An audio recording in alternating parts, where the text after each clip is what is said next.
Hola, buenas tardes. Hoy estamos con Monse Oliva y con Laura Cabrera, esta última historiadora del arte, guía oficial de la Junta de Andalucía y de la Mezquita Catedral de Córdoba, que nos va a hablar sobre este monumento que es una de las joyas que tienen en esta ciudad. Laura es especialista en arte islámico, la podéis encontrar en las redes como Laura Andarabia y vamos a presentar este vídeo introductorio en el que se nos da a conocer. Córdoba, una ciudad fascinante al alcance de tu mano.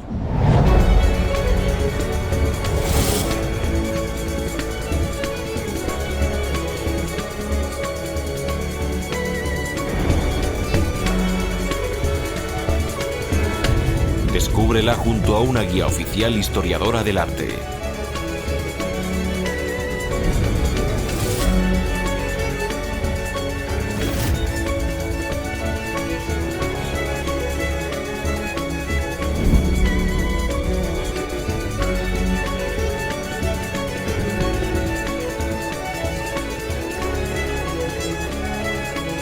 Laura Andarabia. Visitas guiadas para todos.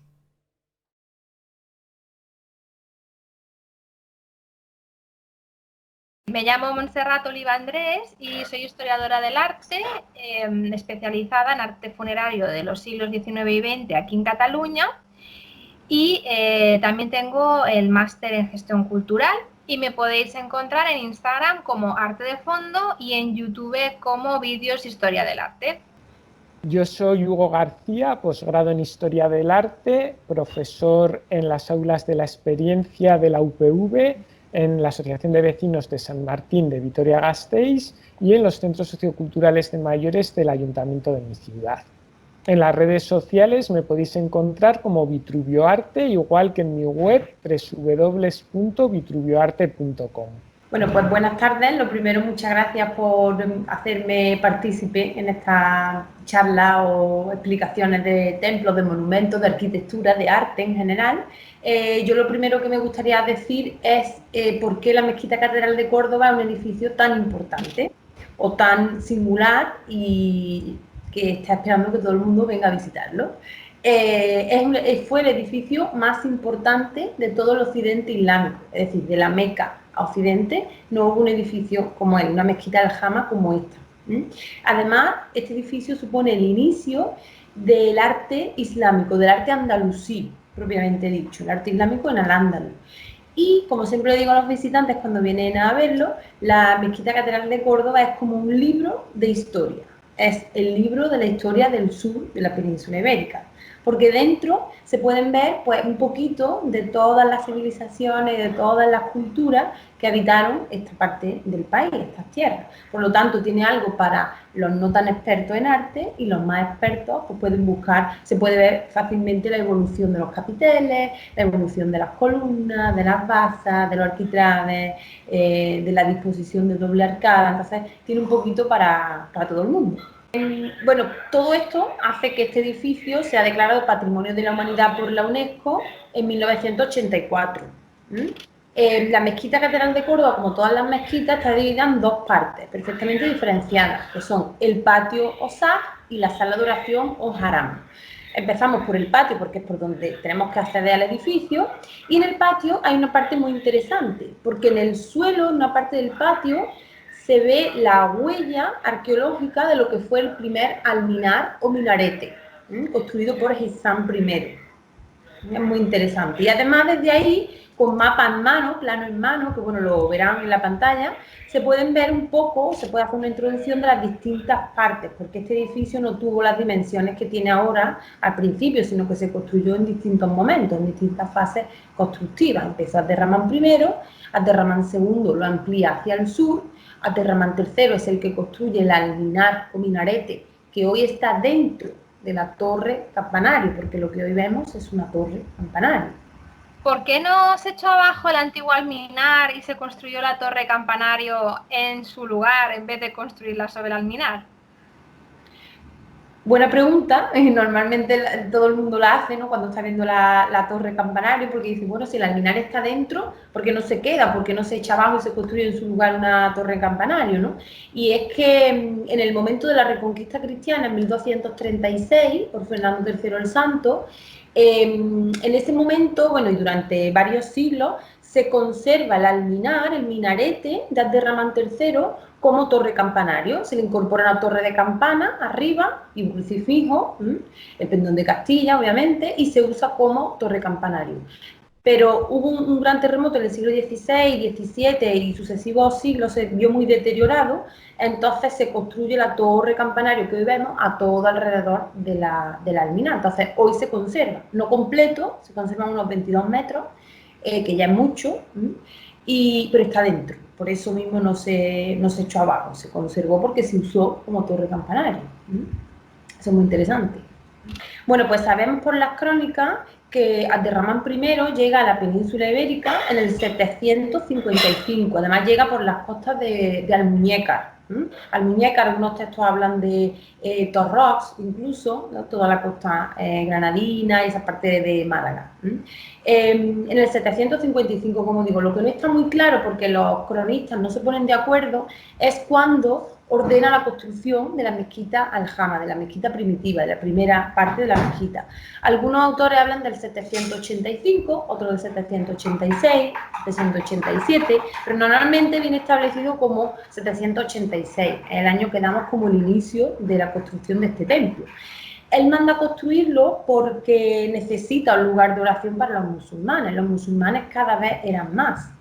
Cada vez eran más, aunque había cierta convivencia, que no siempre fue pacífica, de judíos, cristianos y musulmanes. Pero los musulmanes cada vez eran más porque si uno era musulmán vivía mucho mejor, es decir, pagaba menos impuestos, llegaba a mejores puestos de trabajo, tenía una casa más grande, tenía mejor estatus social, ¿no? Entonces mucha gente se convertía al Islam, además de muchísimos árabes que vinieron de Siria, como Abderramán I, ¿no? Por lo tanto, ordena la construcción de la primera parte. Y esa primera parte es la primera que vemos cronológicamente cuando uno entra a la sala de oración. Y cuando se entra, lo que más llama la atención es el gran número de columnas, de arcos, de capiteles que todos tenemos en nuestra mente cuando pensamos en este edificio, ¿no? Un bosque de columnas. Y lo más curioso es que todas las columnas y todos los capiteles que se ven en esta primera parte son todos diferentes. Todos, porque son materiales de acarreo, es decir, que Abderramán I mandó cogerlos de edificios antiguos que había en la ciudad de Córdoba, restos de templos romanos, de templos visigodos, es decir, es como una galería de arte, ¿no? Y uno mire donde mire, siempre hay una lección tanto de arte como de historia que darnos, ¿no? Que transmitirnos. Por eso yo invito a que todo el que visita la Mezquita Catedral, por supuesto que lo haga con un guía oficial, pero si además es historiador del arte, pues le va a dar un plus, ¿no? Porque sabe interpretar, pues el arco viene de los visigodos, las almenas escalonadas del exterior son las que vemos en los palacios sirios. Entonces, todo tiene un porqué, porque estos árabes que llegan de Siria con Abderramán I lo que hacen es reinterpretar lo que se encuentran en la península, más su trayectoria arquitectónica, su arquitectura árabe, ¿no? Entonces, esa fusión es la que dio lugar, o la que parió al arte andalusí. Dentro de los elementos sustentantes que tenemos en la mezquita nos encontramos los arcos, que son bicromos, ¿no? Que se utilizan en las dovelas, dos colores, y por otro lado vemos también un sistema de doble arcada. ¿Por qué se usan este tipo de elementos? Claro, viene un poco a lo que digo, ¿no? Que parece muy original, pero en realidad está copiado de otra arquitectura, de otras tradiciones que ellos ven y las reinterpretan a sus necesidades y a sus gustos estéticos. La alternancia de color, como dice, en los arcos, en la arcada, es alternancia de color y alternancia de material. Por lo tanto, tenemos rojo de ladrillo y blanco de piedra, o amarillo de piedra. Ladrillo, piedra, ladrillo, piedra. Y es algo que se ve, por ejemplo, en el acueducto de los Milagros de Mérida, justo romano, clásico, y es algo que se ve que mucha gente le choca, ¿no? Dice, Esto no lo hay en ningún sitio nada más que aquí, y además uno tiende a identificar esa bicromía con los arcos de la mezquita, ¿verdad? La mezquita de Córdoba, pero algo que ya existía previamente. El sistema de doble arcada, un arco sobre otro, un poco corresponde a la necesidad de Ramán I quería, en añoranza a su tierra, a su época, sabes que la cultura árabe, islámica, sobre todo en la Edad Media, tiene un sentimiento de añoranza a su tierra muy fuerte, ¿no? Entonces un poco echando de menos las mezquitas de su tierra, quería mezquitas muy altas. Pero claro, en el sur de la península ibérica no encontró columnas tan grandes, tan altas como en Siria. Así que al usar el sistema de doble arcada que él veía en los acueductos romanos, un arco sobre otro arco sobre otro arco, pues lo que hacía era elevar la construcción con columnas más bajitas. El resultado fue una mezquita pues muy original en todo el mundo, que además no tiene nada que ver, por ejemplo, con las mezquitas del norte de África. Y en cuanto a los elementos sustentados, en este caso, los artesonados que vemos, las vigas de madera, ¿son originales o son de época posterior? Pues el artesonado que vemos de madera, nada más entra en esta primera parte, de Ramán I y la de Ramán II también, no es el original. No es el original, de hecho, en ninguna parte del edificio. No es el original, pero sabemos que fue un artesonado de madera como el que vemos al entrar al edificio, ¿vale? Las vigas originales se conservan, pero en el siglo XVIII se cambiaron esas vigas, ese artesonado de madera, por unas bóvedas de yeso blanca para iluminar un poco el edificio, porque claro, también para el rito católico pues aquello estaba a falta de luz, ¿no? Entonces se construyen esas bóvedas, esas cúpulas de yeso que se mantuvieron en alguna parte del edificio. En la parte de Almanzor sí que se ven para iluminar el edificio, pero tu respuesta es que no son originales, aunque son muy impresionantes. Por ejemplo, aparte de Al-Hakem II, el artesonado de madera está labrado, con colores, pero es una imitación del original. Las vigas originales donde pueden verse son a todo alrededor del pórtico del patio, en el exterior. Esas sí que son las originales, las que están ahí colgadas. Si continuamos hacia el sur, dentro del edificio, dentro de la sala de oración, llegaríamos a la parte de la ampliación de Abderramán II. Abderramán II amplió el edificio igual que lo había hecho Abderramán I, es decir, vamos a seguir encontrando materiales de acarreo, mármoles de granito, de mármol rosado, de mármol blanco, capiteles distintos, el mismo artesonado de madera, es decir, de la misma manera. Y a la muerte de Abderramán II, Abderramán III no amplió la sala de oración, pero sí que amplió el patio hacia el norte y es el que construye el alminar que hoy está dentro de la torre campanaria, ese que hemos hablado antes en el patio. Y bueno, Abderramán II, quizás lo más a destacar de este emir, porque todavía no son califas se autoproclamará el tercero, el Abderramán III. Con Abderramán II sí que empieza la apertura de fronteras de Córdoba, es decir, Córdoba empieza a recibir todo tipo de influencia y de gustos y de lujo que viene de Oriente. La moda en el vestir, por ejemplo, se empieza a establecer un orden en las comidas, avances médicos, todo esto nace con Abderramán II. Aunque normalmente se diga que es con Abderramán III porque es el que se autoproclama califa y cuando empieza el califato, pero esto ya viene dándose con Abderramán II.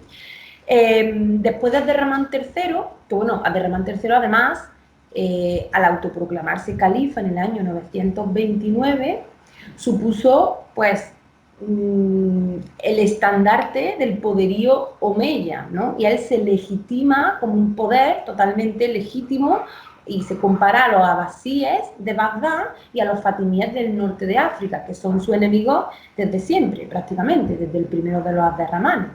Por eso nosotros solemos decir que con el tercer Abderramán se cierra un círculo de Abderramanes. Con el primero, pues se establece el Emirato de Córdoba, ¿no? Y se pone a Córdoba, como capital de Al-Ándalus. Con el segundo se abren las fronteras, se reciben todo tipo de influencias, culturales, artísticas, científicas, de todo tipo. Y con Abderramán III pues se establece el califato de Córdoba, el momento más álgido y más brillante de Córdoba y por lo tanto de Al-Ándalus. ¿Qué relación tuvo este monumento con la construcción de Medina al-Zahara? Pues relación tuvo mucha, porque como digo, fue Abderramán III el que ordena bueno, el que se autoproclama califa, ¿no? Y también un poco para demostrar el poderío del califato omeya, manda a construir una nueva ciudad, una ciudad califal, es decir, una ciudad para la gente VIP, ¿no? Para los más pudientes y los del estrato social más alto, que fue Medina Sahara. Eso es muy importante porque Medina Sahara no fue un palacio, ni fue una alcazaba, ni fue un alcázar. Medina Sahara fue una ciudad con todas, y como tal tenía todos los edificios necesarios para que una ciudad islámica existiera. Es decir, había mezquitas, había baños o hammam, había vivienda privada, había espacios públicos para la administración, para todo tipo de los quehaceres para que funcione una ciudad. Incluso había una dar al Sikka, que viene la palabra ceca o casa de la moneda. Es decir, se acuñaba moneda propia en Medina Sahara. Estamos hablando de una ciudad importante. Bueno, y si seguimos hacia el sur, dentro de la sala de oración, llegaríamos a una de las partes más impresionantes de todo el edificio, que es la que más llama la atención y la que hace que el turista, el visitante e incluso el que es de Córdoba se quede con la boca abierta, que es la parte de la ampliación que hace Al-Hakam II. Al-Hakam II, cuando llega al poder, cuando sucede a su hijo, Abderramán III, ya tenía 46 años, es decir, que el hombre ya controlaba, ¿no? Sabía muy bien lo que quería el hijo, los planes que tenía para la construcción de la mezquita y la reforma en la ciudad, porque estamos hablando solamente de este edificio, pero claro, todos estos emires y califas llevaron a cabo un proceso de transformación, de reforma y de reconstrucción de, pues, por ejemplo, el puente romano, el alcázar, ¿no? Y de otros tipos de otras construcciones. En la mezquita Al-Hama lo que hace Al-Hakam II es que construye una especie de mezquita aparte, porque aunque esté dentro de la sala de oración, él construye unos lucernarios para que entre la luz, es decir, unas bóvedas, unas cúpulas, unas bóvedas, con unas ventanitas en los vértices, de manera que entra la luz de manera tamizada por una especie de celosía, yesería, alquitraba. Entonces, toda esa luz que entra tamizada crea un auténtico espectáculo de luces, de sombras, de colores, movimiento, porque toda esta yesería va policromada. Entonces, es como, digamos, un telón de fondo hacia el mihrab, hacia la parte más importante, más espiritual, y la parte sagrada en la mezquita, ¿no? Que es el mihrab, como sabéis, ese hueco, ese nicho que indica la orientación a la Meca. Es decir, el musulmán cuando entraba, y hoy el visitante cuando entra, pues queda maravillado y es como una especie de paseo procesional hacia el mihrab, hacia la parte más importante, hacia la parte sagrada. Sin embargo, el mihrab de esta mezquita se dice que no está correctamente orientado hacia la Meca. Además, también cuando lo vemos, es curioso que los artesanos que trabajaron en él parecen más bizantinos, ¿no? Por la técnica musivaria que utilizan. O sea, que es algo muy vistoso y que es diferente a lo que solemos encontrarnos en otras mezquitas. Y ante esto, claro, ¿qué opinión tienen los musulmanes que actualmente visitan la mezquita cuando contemplan este mihrab? Pues, claro, responder esa pregunta es como la joya de la corona de esta visita, ¿no? De la mezquita catedral. Con respecto a la orientación, es cierto que no está hacia la Meca, perfectamente, porque desde Córdoba, desde el sur de la península ibérica, la Meca sería hacia el sureste y este mihrab está orientado hacia el sur. Hay como varias teorías, ¿no? Una muy romántica, que es que Abderramán I, en añoranza a las mezquitas de su tierra, pues mandó construir una mezquita como si estuviera en Siria, que miran hacia el sur, no hacia el sureste.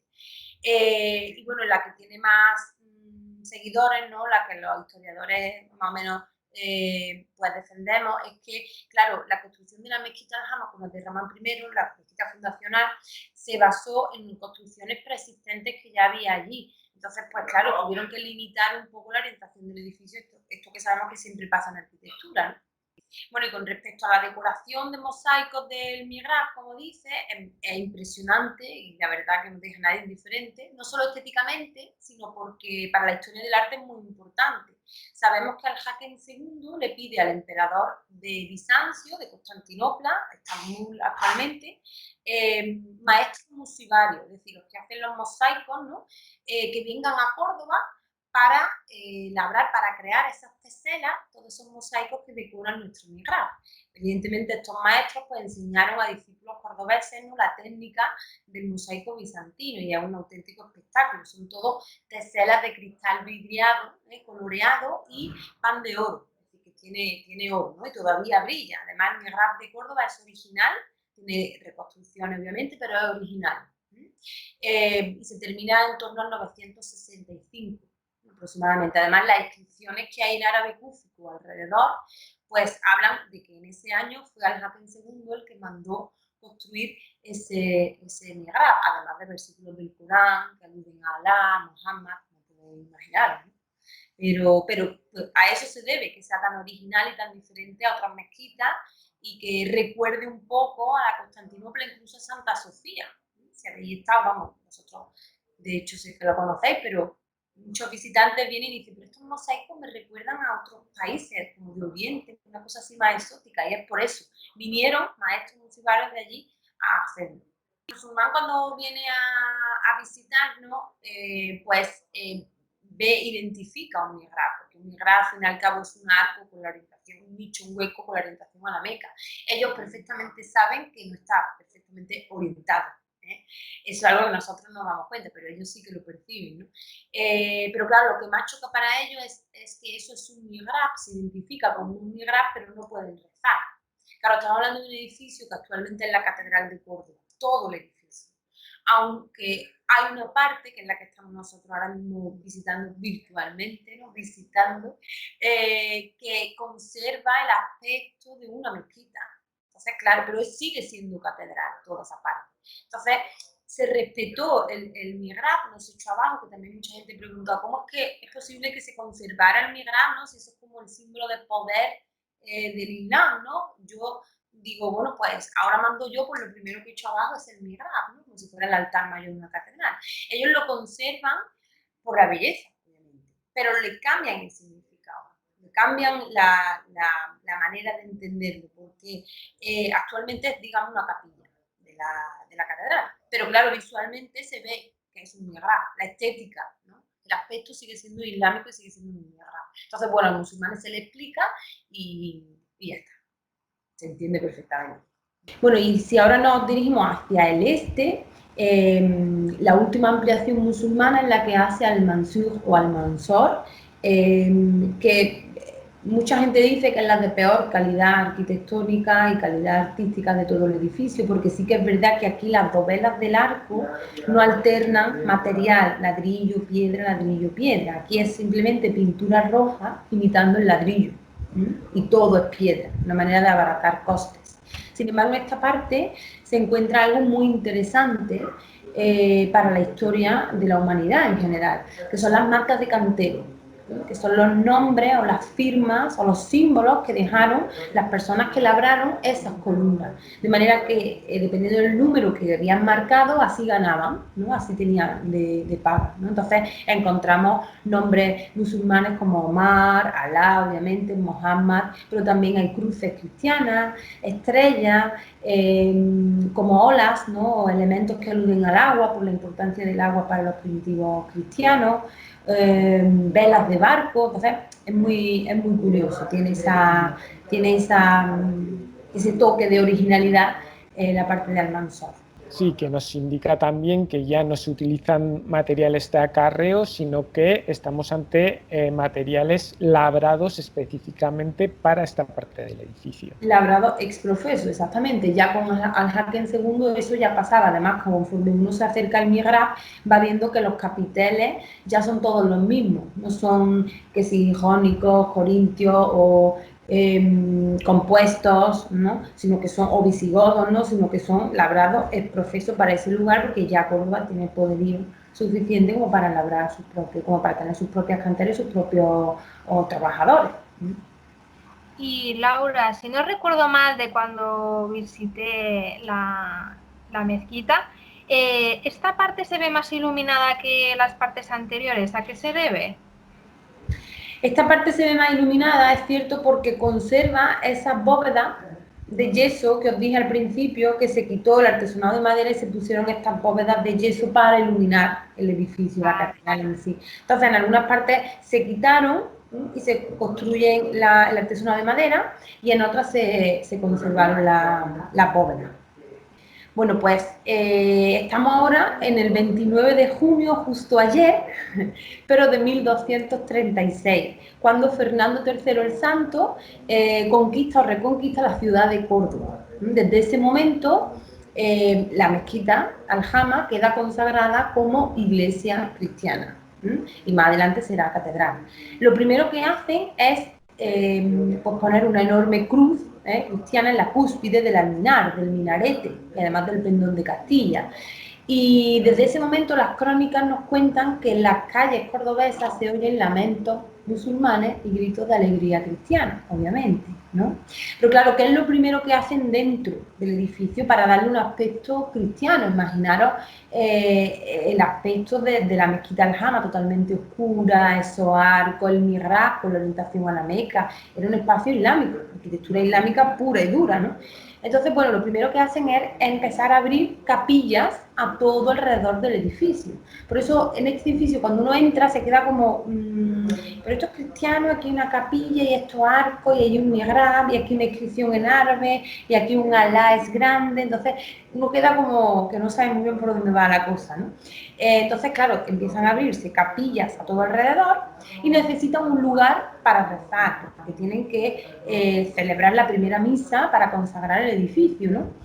¿Qué parte eligen? Bueno, pues eligen la parte más iluminada de todo el edificio, que no era otra que justo debajo del lucernario de Al-Hakem II. ¿Acordáis ese lucernario que indicaba la orientación a la Meca hacia el mihrab, ¿no? Hacia el sur? Pues se establecen en este espacio justo debajo, echan abajo una serie de arcos y de columnas que había allí para poder abrir una nave, y establecen el altar mayor justo debajo del lucernario, pero ahora no orientado al sur, sino orientado al este, hacia Jerusalén. Esa es la capilla de Villaviciosa, lo que hoy se llama capilla de Villaviciosa, un retablo que hubo allí dedicado a Villaviciosa. Y allí están rezando durante aproximadamente 200 años. ¿Por qué? Porque se queda pequeño, necesitan un lugar más grande. Además, después de la reconquista de Granada, sabéis, el último reducto musulmán de la península ibérica, pues ya el cristianismo era como la religión oficial en toda la península ibérica. Entonces, cuando se construye el crucero de la catedral, que es lo que hoy entendemos como, esto sí es la catedral, esto sí es cristiano, ¿no? Que está en el centro del edificio. Y Laura, ¿por qué no se hizo lo mismo que en Sevilla? En 1523 aproximadamente llega a Córdoba el obispo Alonso Manrique, y este obispo llega desde Sevilla, y él tenía en mente hacer lo mismo que se había hecho en Sevilla. De hecho, empieza la obra. Él quería echar abajo toda la mezquita catedral y construir la mezquita, y construir una catedral, ¿no? En su lugar, como se había hecho en Sevilla, que se echa abajo la mezquita Aljama y se construye una catedral. Y él empieza la obra, pero él tuvo muchísimos problemas porque él no tenía ni idea de que la población cordobesa, y el clero local incluido, se sentían muy orgullosos de ese edificio. Sentían la mezquita como un símbolo de la historia, del pasado musulmán de esta ciudad, ¿no? Entonces, bueno, la gente se encadenaba a las columnas bajo pena de excomunión. Entonces todo fue un proceso complicado, pero finalmente se respeta el resto de la construcción, que de ahí viene la frase famosa de estáis echando abajo algo único en el mundo para construir algo que hay en todo el mundo, que es una catedral al uso, ¿no? Entonces se respeta el resto de la construcción y se construye el crucero de la catedral en el centro. Pero en un principio la idea era hacer lo que se había hecho en Sevilla. Bueno, y saliendo del crucero de la catedral hay un espacio en el que a mí me gusta terminar normalmente las visitas, porque se ve muy bien el distinto tratamiento de la luz que hay entre la parte islámica, digamos, donde se siguen viendo las arcadas de la mezquita, y el crucero de la catedral mucho más iluminado, ¿no? Entonces, mucha gente dice que ese distinto tratamiento de la luz es como la representación o el símbolo del triunfo del cristianismo sobre el Islam, ¿no? Pero nada que ver, simplemente un momento histórico diferente y una manera de entender la arquitectura diferente. Lo más importante para entender este edificio es que es un edificio vivo. y tuvo una vida, tiene una vida y tuvo una historia. Y hay que entender esa historia y esa vida para entender el edificio hoy. Es imposible entenderlo de otra manera, porque uno entra y ve un bosque de columnas de herradura, de columnas de medio punto, de capiteles diferentes, romanos, visigodos y un mihrab. Y eso es imposible en cualquier catedral del mundo. Eso solo pasa en la mezquita Al-Jama, mezquita catedral de Córdoba, por la vida que ha tenido, por la historia que ha tenido. Además, es el libro de historia de Córdoba. O sea, Córdoba está ahí, es como si lo metes todo, ¿no? Y sale la mezquita catedral de Córdoba. Pero hay que entenderla desde los orígenes. Bueno, y para terminar, ¿cuántas visitas recibe aproximadamente la mezquita catedral al año?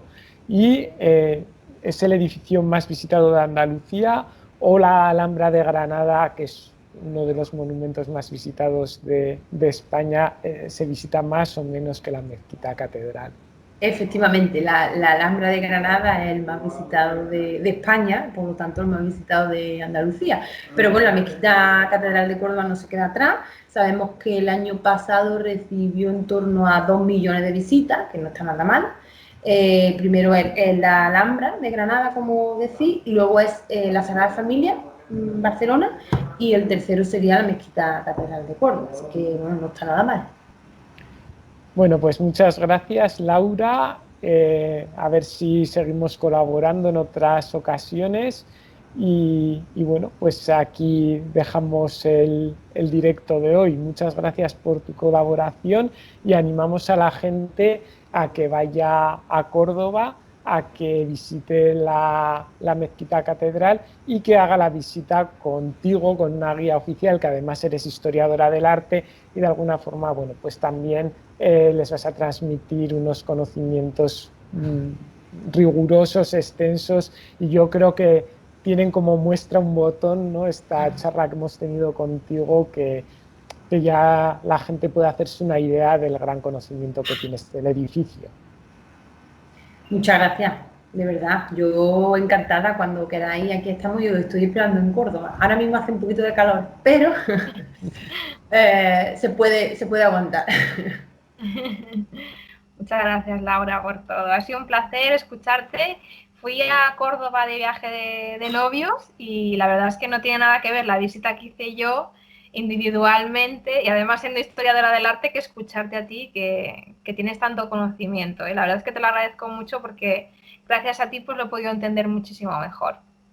Bueno, muchas gracias. Esto es así un poco virtual con las gafas de la imaginación puestas en el sitio, en el lugar. Es espectacular. Espectacular, sí.